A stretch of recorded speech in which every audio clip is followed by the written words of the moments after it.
மர்மமும் மலரும். வணக்கம் பார்வையாளர்களே, நமது சிறுகதை உலகத்திற்கு வரவேற்கிறோம். இன்று நாம் ஒரு பரபரப்பான மர்மம் நிறைந்த தமிழ் கதையை பார்க்கப் போகிறோம். இது திருக்குறளின் அழகிய பொருளை அடிப்படையாக கொண்டது. பக்தியும் துணிவும் நம்மை எப்படி காக்கும் என்பதை உணர்த்தும் ஒரு பயணம். தயாரா? ஆரம்பிக்கலாம். தமிழ்நாட்டின் மலைப்பகுதியில் அமைந்த ஒரு தொலைதூர கிராமத்தில் அஞ்சலி என்ற இளம்பெண் வாழ்ந்து வந்தாள். அவள் தன் கருணை உள்ளத்திற்காக பெயர் பெற்றிருந்தாள். ஆனால் சமீப காலமாக அவள் செல்லும் இடமெல்லாம் புரளிகள் பரவின. இரவில் நிழல்கள் நகர்வது, காட்டிலிருந்து விசித்திரமான மந்திர ஒலிகள் எதிரொலிப்பது, மலை உச்சியில் உள்ள பழைய முருகன் கோயிலுக்கு அருகே மங்கலான ஒலி தெரிவது போன்ற நிகழ்வுகள் பற்றி கிராமவாசிகள் பேசினர். சிலர் அஞ்சலி சாபத்திற்கு ஆளாகி இருப்பதாகவும் மற்றவர்கள் அவள் ஒரு இருண்ட ரகசியத்தை மறைப்பதாகவும் கூறினர். அஞ்சலியோ வதந்திகளை பொருட்படுத்தாதவள். ஒவ்வொரு மாலையும் ஒரு தாமரை மலரை எடுத்துக்கொண்டு மலை உச்சியிலுள்ள பாழடைந்த முருகன் கோயிலுக்கு ஏறுவாள். அங்கு முருகனின் பாதங்களில் மலரை வைத்து கண்களை மூடி மௌனமாக பிரார்த்தனை செய்வாள். அவள் ஏன் இப்படி செய்கிறாள் என யாருக்கும் தெரியாது. ஆனால் கிராம மூப்பர்கள் அவளை எச்சரித்தனர். அந்த கோயில் பாழடைந்தது, அங்கு பேய்கள் வசிக்கின்றன. இந்த பைத்தியக்காரத்தனத்தை நிறுத்து, இல்லையெனில் நீ எங்களுக்கு அழிவை தருவாய். ஒரு புயல் நிறைந்த இரவு, கிராமம் ஒரு பயங்கரமான கூச்சலால் திடுக்கிட்டு எழுந்தது. அஞ்சலியை காணவில்லை. அவளது சிறிய குடிசை காலியாக இருந்தது. கதவு திறந்து கிடந்தது. சேற்றால் நனைந்த பாதச்சுவடுகள் காட்டை நோக்கி சென்றன, கோயிலை நோக்கி. பயம் கிராமவாசிகளை ஆட்கொண்டது. ஆனால் அஞ்சலியின் துணிச்சலை ரகசியமாக பாராட்டிய கார்த்திக் என்ற இளைஞன் உண்மையை ஆராய முடிவு செய்தான். ஒரு விளக்கு மற்றும் கைத்தடியுடன் அவன் அந்த சுவடுகளை பின்தொடர்ந்தான். காடு அடர்ந்து பயங்கரமாக இருந்தது. காற்று மிருகத்தைப் போல புலம்பியது. கோயிலை நெருங்கிய போது கார்த்திக் மின்னும் ஒலிகளையும் மெல்லிய முணுமுணுப்புகளையும் கண்டான். அவன் இதயம் படபடத்தது.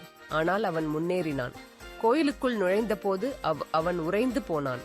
அஞ்சலி முருகன் சிலை முன் மண்டியிட்டு கைகளை கூப்பி பிரார்த்தனை செய்து கொண்டிருந்தாள். அவளை சுற்றி கருப்பு உடை அணிந்த நிழல் உருவங்கள் நின்றன. அவற்றின் கண்கள் அசாதாரண சிவப்பு நிறத்தில் ஒளிர்ந்தன. அவை புரியாத மொழியில் மந்திரம் ஓதின. அவளை விடு!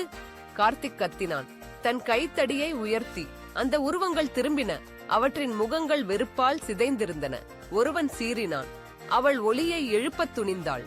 அவள் தண்டனை பெற வேண்டும். கார்த்திக் நடவடிக்கை எடுப்பதற்கு முன் பூமி அதிர்ந்தது. முருகனின் பாதங்களில் இருந்த தாமரை மலர் ஒளிரத் தொடங்கியது. அதன் இதழ்கள் கண்ணை கூசும் பிரகாசத்துடன் விரிந்தன. நிழல் உருவங்கள் கத்தின. ஒளி பரவியதும் பின்வாங்கின. அஞ்சலி தளராமல் தன் பிரார்த்தனையை தொடர்ந்தாள். திடீரென சிலையிலிருந்து ஒரு குரல் அதிர்ந்தது. தூய உள்ளத்துடன் என்னை தேடுவோர் எந்த தீமையையும் அஞ்சமாட்டார். ஒளி பெருகி நிழல்களை விழுங்கியது. அவை அலறியபடி சாம்பலாக மாறின. பின்னர் ஒரு பயங்கரமான அமைதி நிலவியது. அஞ்சலி கண்களை திறந்து கார்த்திக்கை பார்த்து புன்னகைத்தாள். அவர் நம்மை காப்பார் என எனக்கு தெரியும் என்று மென்மையாக கூறினாள். கிராமத்திற்கு திரும்பிய போது அஞ்சலி உண்மையை வெளிப்படுத்தினாள். பல ஆண்டுகளுக்கு முன் ஒரு தீய மந்திரவாதி அந்த கோயிலை சபித்து ஒரு மறைந்த புதையலை பாதுகாக்க பேய்களை பிணைத்திருந்தான். ஒவ்வொரு நாளும் தாமரை மலரை அர்ப்பணித்து புதையலை விரும்பாமல் தெய்வத்தை மட்டும் தேடும் ஒருவரால் மட்டுமே அந்த சாபம் நீங்கும் என அவள் பாட்டி மரணப்படுக்கையில் கூறியிருந்தாள். அந்த இரவு மந்திரவாதியின் வம்சத்தினர் அவளை தடுக்க வந்தனர். சாபம் நீங்கினால் அவர்களின் சக்தி பறிபோகும் என பயந்து கிராமவாசிகள் தங்கள் சந்தேகங்களுக்கு வெட்கப்பட்டு கோயிலை புதுப்பித்தனர். அஞ்சலியும் கார்த்திக்கும் நீண்ட செழிப்பான வாழ்க்கை வாழ்ந்தனர். அவர்களின் நம்பிக்கை அனைவருக்கும் வழிகாட்டியாக அமைந்தது. புதையல் அது தொடப்படாமல் இருந்தது. ஏனெனில் உள்ளத்தின் மலரில் வாழும் தெய்வத்தின் அருளே உண்மையான செல்வம் என அவர்கள் அறிந்திருந்தனர். நீதி உறுதியான பக்தியும் தூய நோக்கமும் இருண்ட சக்திகளை வெல்லும். தெய்வத்தின் மீதான நம்பிக்கை நம்மை நீண்ட ஆயுளுடன் வாழ வைக்கும்.